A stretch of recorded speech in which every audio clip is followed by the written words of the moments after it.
Welcome to Wesley Impact as we highlight our 2014 programmes. Today we revisit an interview with Janine Epere. It's quite hard to imagine that Janine used to be a drug dealer in Sydney's notorious King's Cross. Once trapped in addiction and hopelessness, Janine's long walk of reconciliation and rehabilitation, eventually to salvation, has led to a life focused on helping to set people free. Janine, welcome to the show. It's great to have you with us. Thank you. Before we start delving into, let's explore something of that journey. If you were to say to somebody that this is where your life was to turn out, it would be most unlikely that you would have ever turned out this way in terms of drugs at that point, wouldn't it? In terms of becoming a drug addict, or in terms of being here today? No, being a drug addict would have, yes. Because you're not brought up in a home where that's the natural atmosphere, are you? No, but I guess drug addiction affects people from all walks of life. And so I myself was brought up in a Christian home, actually brought up at the WEC headquarters, which is a worldwide mission. But addiction affects people from upper class families as much as it does from dysfunctional, broken families. That's probably helpful to say because it stops people having a caricature that's Yes. probably unhelpful. But let's talk in the positive way too. You're a talented songwriter, and by 19 you were under contract with Castle Music, which of course is the publishing company for EMI. What a remarkable story at that age. How did all that happen? Well, I was always a gifted piano player and singer, so I started playing by ear. I'd come home from preschool and just sit at the piano and play the songs that I'd sung at school. And so I went on to be trained classically, but at 16 started to write songs, and so came to the notice of EMI's publishing company by someone that had actually heard me singing in a coffee shop. And so for a few years I worked with the songwriting teams, writing jingles and recording some of that stuff. So by the age of 24, and that's a 5-year window, important window in your life, you then got to the stage where you become addicted on heroin. You started actually selling to fund the addiction, and that's probably the journey that happens for some people, doesn't it? Well, I guess it's difficult. Some people sort of say, how can a drug addict get to that desperate a stage that they become a prostitute or that they're robbing houses or even robbing their own mothers? But addiction, once it takes a hold, it becomes quite desperate. So for me, I started off by smoking pot in the recording studio with the other musos. Didn't want to be different, and I found when I did that I felt for the first time comfortable in my own skin. And so it progressed from pot to cocaine, which was readily available in the circles that I moved in as a performer, and then heroin, when it took a hold, just destroyed my life. So let me move on. I know you describe yourself as a high-class user, as it were, but you eventually at 30 you met your husband Lewis, and you were both drug users, so you shared that in common, as it were, and you fled Sydney in search of a different kind of life. Yeah, so we were dealers in King's Cross for quite a time. I found myself pregnant. We tried to move away. Geographical is what drug addicts call it. We had $1,000 habits at that time a day each, and we moved to Port Macquarie, but soon after my baby was born, we returned to the drug addiction, and it got worse than it ever had been. So before we go on to talk about the transition into freedom and your subsequent work of Destiny Haven, which I do want to talk to you about, I'd like to, at this stage, just hold it there for a moment and introduce today's performer. Shani Russell is a jazz musician who's written a song that fits with Janine's story. It's called Heart to Heart.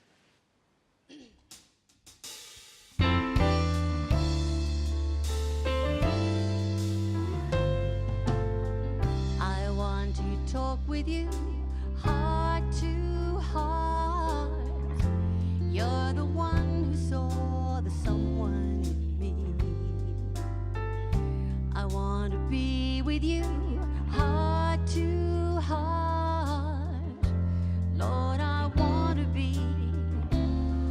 your plan for me. I love you, Lord, for you've given my life back to me. You chose me, and now I'm yours, and happy to be. People look at the outside, but you look in my heart, and what you see is important to me, 'cause I want us to be heart to heart.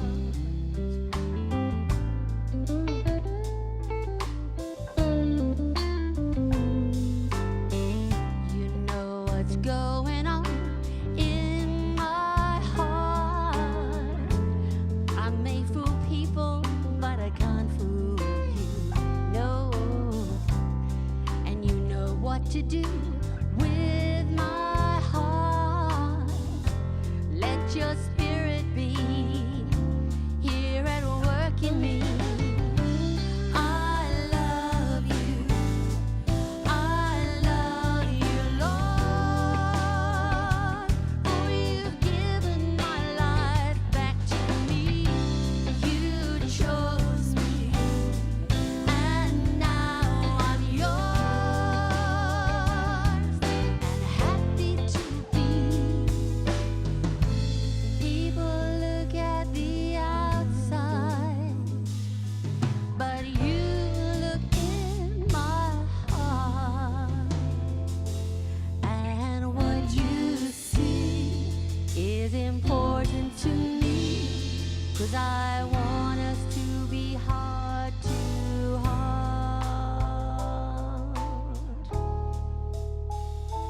Yes, I want us to be heart to heart.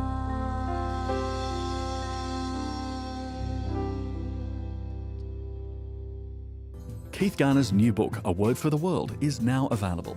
Dealing with the 4 themes of success, sorrow, society, and spirituality, the 16 sermons in this book will definitely inspire and challenge you as you read. The book also includes a DVD featuring interviews with Nick Farr-Jones, Lee Hatcher, Tanya Plibersek, and Margaret Somerville.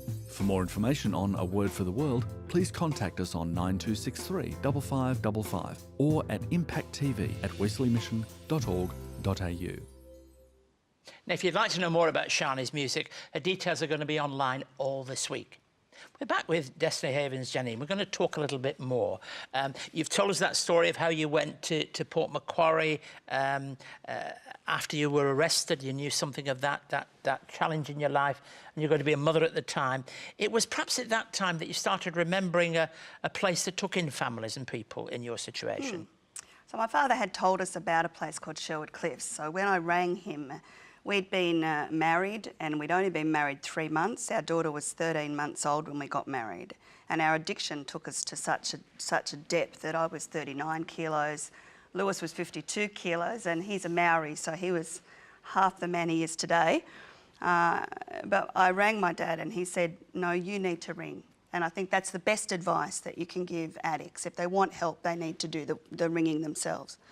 So we did, and we found our way to the doors of Sherwood Cliffs, which is a Christian rehab out of Coffs Harbour. We spent a year there, and in that place we were loved back to life. We were unconditionally loved back to life. They didn't preach at us, they just loved us. And we saw, I guess, as I put it, Jesus was skin on. And in a way, that's helped to set the pattern of how you've done your own work too, in a sense. Now, along the way, you recommitted your life back to God. You've been brought up in that Christian home, but it became real in a special way to you. And you went to Bible college, and then you went to work in a drug rehabilitation centre in Spain. So we did 3 years in Bible college at a WEC Bible College in Tassie, which is a missionary training college, and we spent 3 months with Betel, which is run by Elliot Tepper in Spain. It's a work that rescues addicts from the garbage dumps and brings them into a place that they then, you know, stay on and serve the ministry and help others, you know, find help. And I guess that really set the tone for the kind of model that we wanted to have in Australia. For yourself and Lewis then already beginning to feel this is what God wanted you to do, to work with people? We always knew that. Even in rehab, we had a vision to help women.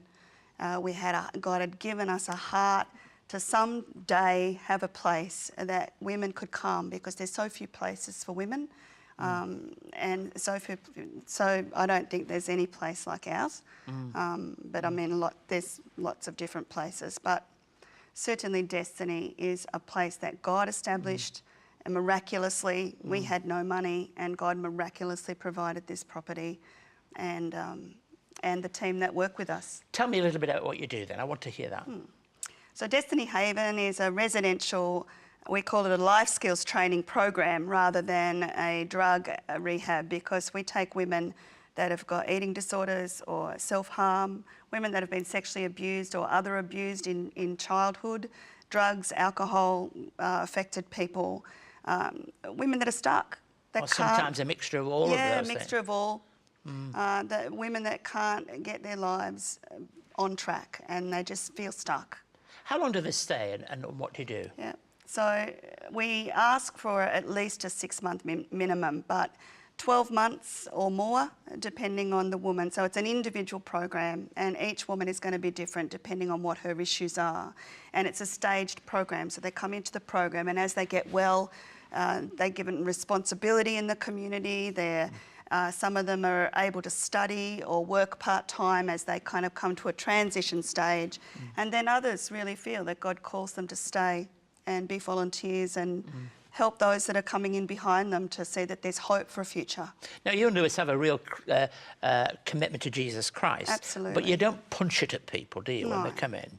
I think it's really important that people, they're going to see Jesus before they hear whatever you say. And I think, you know, we live on the property full-time. Certainly we're human, we're not super people. And so when we make mistakes, I guess it's the modelling of apologising and just loving people and accepting people back to life as we were shown. And so, you know, certainly every program that we run, psychoeducation programs, art therapy, whatever the self-directed learning modules I set the girls, are all done from a Christian perspective. But they come in and some choose not to become Christians. What about one remarkable story? Have you got some that you would say, that's a lovely story about their life? I think there's lots of stories. I guess Catherine would be one. Catherine came through the program and stayed on for a time as our assistant manager, met her beautiful husband selling our chocolates in the street, and has now gone on in her own right to do remarkable things. And, you know, she's a beautiful woman, and I guess a beautiful example of what our heart is for Destiny, that women get their lives back and fulfil their own unique destiny. And finally, plans for the future? Our plans for the future. We have a big dream. I have a dream to see a place for men and a place for families, and also to have a social enterprise of increasing our social enterprise of making chocolates and jams and relishes that we can then sell to fund what we do. And allow people to be sustainable in their own lives. Absolutely. Look, it's a delight that you've been along and shared with us, Janine. We wish you very well for the future. Yeah, God bless you. Thank you so much. Thank you. We'll be back in just a moment. Let's go. It's been 200 years since the first Methodists met in Australia. To celebrate 2 centuries of faith and pioneering care, CEO and presenter Rev Dr Keith Garner takes us back to where it all began. But we don't begin here at the heart of London. We begin in a town in the north of England. In this fascinating narrative, Reverend Garner chronicles the history of the life and times of the founder of Methodism, John Wesley. This fresh and thought-provoking documentary takes us on a journey throughout the United Kingdom, beginning in John Wesley's hometown of Epworth. John Wesley was born here on the 17th of June, 1703. This 1-hour DVD travels onto his education years and beginnings of social justice in Oxford, to his final years in London. For more information on John Wesley, the man and his mission, call 02 9263 5555 or email us at impacttv@wesleymission.org.au. Wesley Mission also provides a safe haven for people who need to help get their own lives back on track.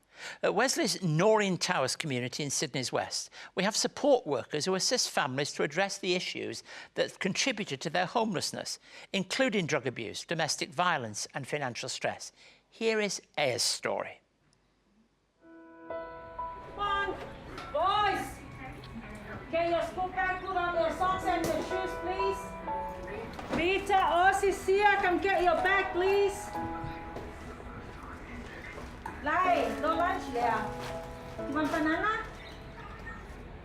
Hi, my name is Aya, and this is my story. Back in 2011, my kids dad left us. We were so struck with the rent. The rent was very behind, and we were trying to find a place to live. I was crying every night. When my kids left to school, I cry out loud. I was so sad, not knowing where to go. That's when we moved into Wesley Mission Marine Towers. That's when we get all the support and all the help. Wesley Noreen Towers community is a service that's out here in the western suburbs of Sydney, and we work with families that are homeless.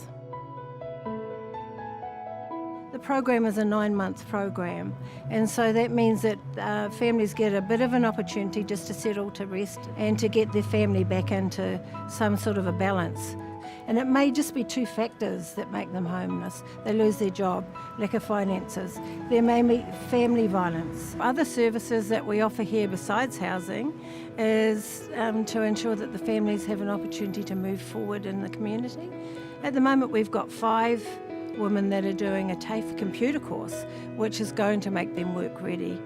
Here at Wesley Noreen Towers community, health and nutrition is really important. We've just recently having these cooking classes here. It's great fun, a lot of fun. Aya's been able to join in and have fun with learning new methods of cooking and being able to cook on a lower budget. Also, we have the after-school programs. The children love to come to the after-school programs. We have Zumba, we have African dancing. This is a special occasion for us. We're actually here for a special reason and for a family that used to live here at Noreen Towers with us. And Aya, I'd just like to say that we're so proud of you out in the community, just like we're going to be proud of everyone else.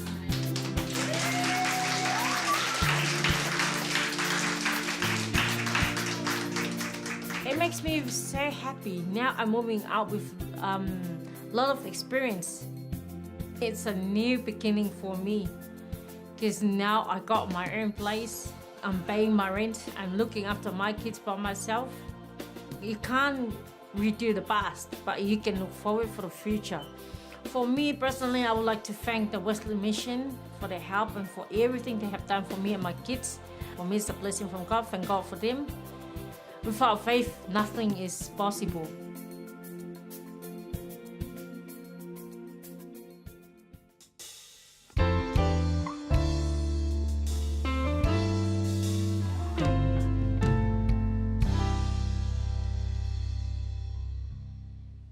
Today I begin a series which moves us through the central part of Matthew's Gospel. Although Matthew was probably not the first Gospel to be written, I think that would be Mark, its position as the first in the New Testament tells us something of the popular acceptance of the importance of Matthew's Gospel by many in the early Christian community, especially at the time when they were pulling together the books of the New Testament. Jesus is brutally honest with his followers whenever he talks about the theme of discipleship. Right from the very beginning, he's very straight with the disciples. Let me read to you 3 verses from Matthew chapter 10. These are verses 40 through to 42. Anyone who welcomes you welcomes me, and anyone who welcomes me welcomes the one who sent me. Whoever welcomes a prophet as a prophet will receive a prophet's reward. And whoever welcomes a righteous person as a righteous person will receive a righteous person's reward. And if anyone gives a cup of cold water to one of these little ones who is my disciple, truly I tell you, that person will certainly not lose their reward. Now, these are very strong words in themselves, in that they have to be understood in the background of some of the strongest words that Jesus spoke and recorded for us in the New Testament. Let me read to you also verse 34. Do not suppose that I have come to bring peace on earth. I did not come to bring peace, but a sword. Now, you might feel very confused about all of that. You might say to yourself, gosh, I thought the gospel was all about loving one another and Jesus would only speak kindness and there would never, ever be anything of the strong things. Jesus is often referred to as the Prince of Peace. So here when he says this, it challenges that thought. So much genuine effort by Christians has gone into promoting peace. Of course it has, and so it will continue to be the case. And peace has all the feeling of what is right for us to do. But we've heard from our guests today that life is not easy. And sometimes even people from all walks of life can find themselves drawn into a world that is so contrary to what we believe to be the best way. And the words of Jesus shock us. It was Isaiah who'd given the title the Prince of Peace in one of those servant songs talking about the coming Messiah. The prophets talked about an era that would be ushered in when the Messiah comes, which would be the beginning of a reign of peace. The point is that there is something greater than peace, and namely that is truth. Jesus is truth, truth made flesh, and to acknowledge that truth will sometimes cause hostility and strife. There's so much more that Jesus has to say, and clearly we should promote the way of peace in every sense.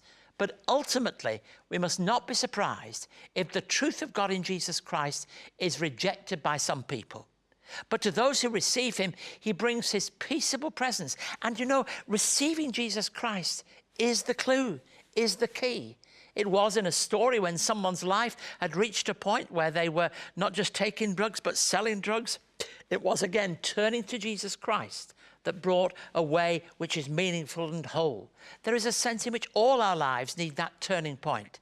So before we acknowledge him as the Prince of Peace, we sometimes have to recognize that he is the one that disturbs the equilibrium sometimes of the way that we're living.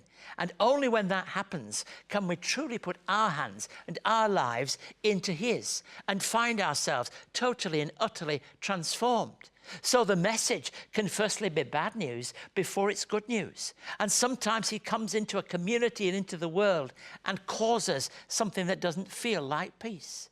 But to those who receive him, he brings his peaceable presence, and that presence comes through his truth. If you would like to know more about today's topic or for more on Keith's message, contact Keith by writing to Wesley Mission, Post Office Box A5555, Sydney South 1235, or email impacttv@wesleymission.org.au. Thanks for joining us. We'll leave you with Shanti Batsky singing Your Grace Still Amazes Me. Next week, Eat Dirt Drought campaigner Paul Kemp's the special guest. Until next week, goodbye and God bless you.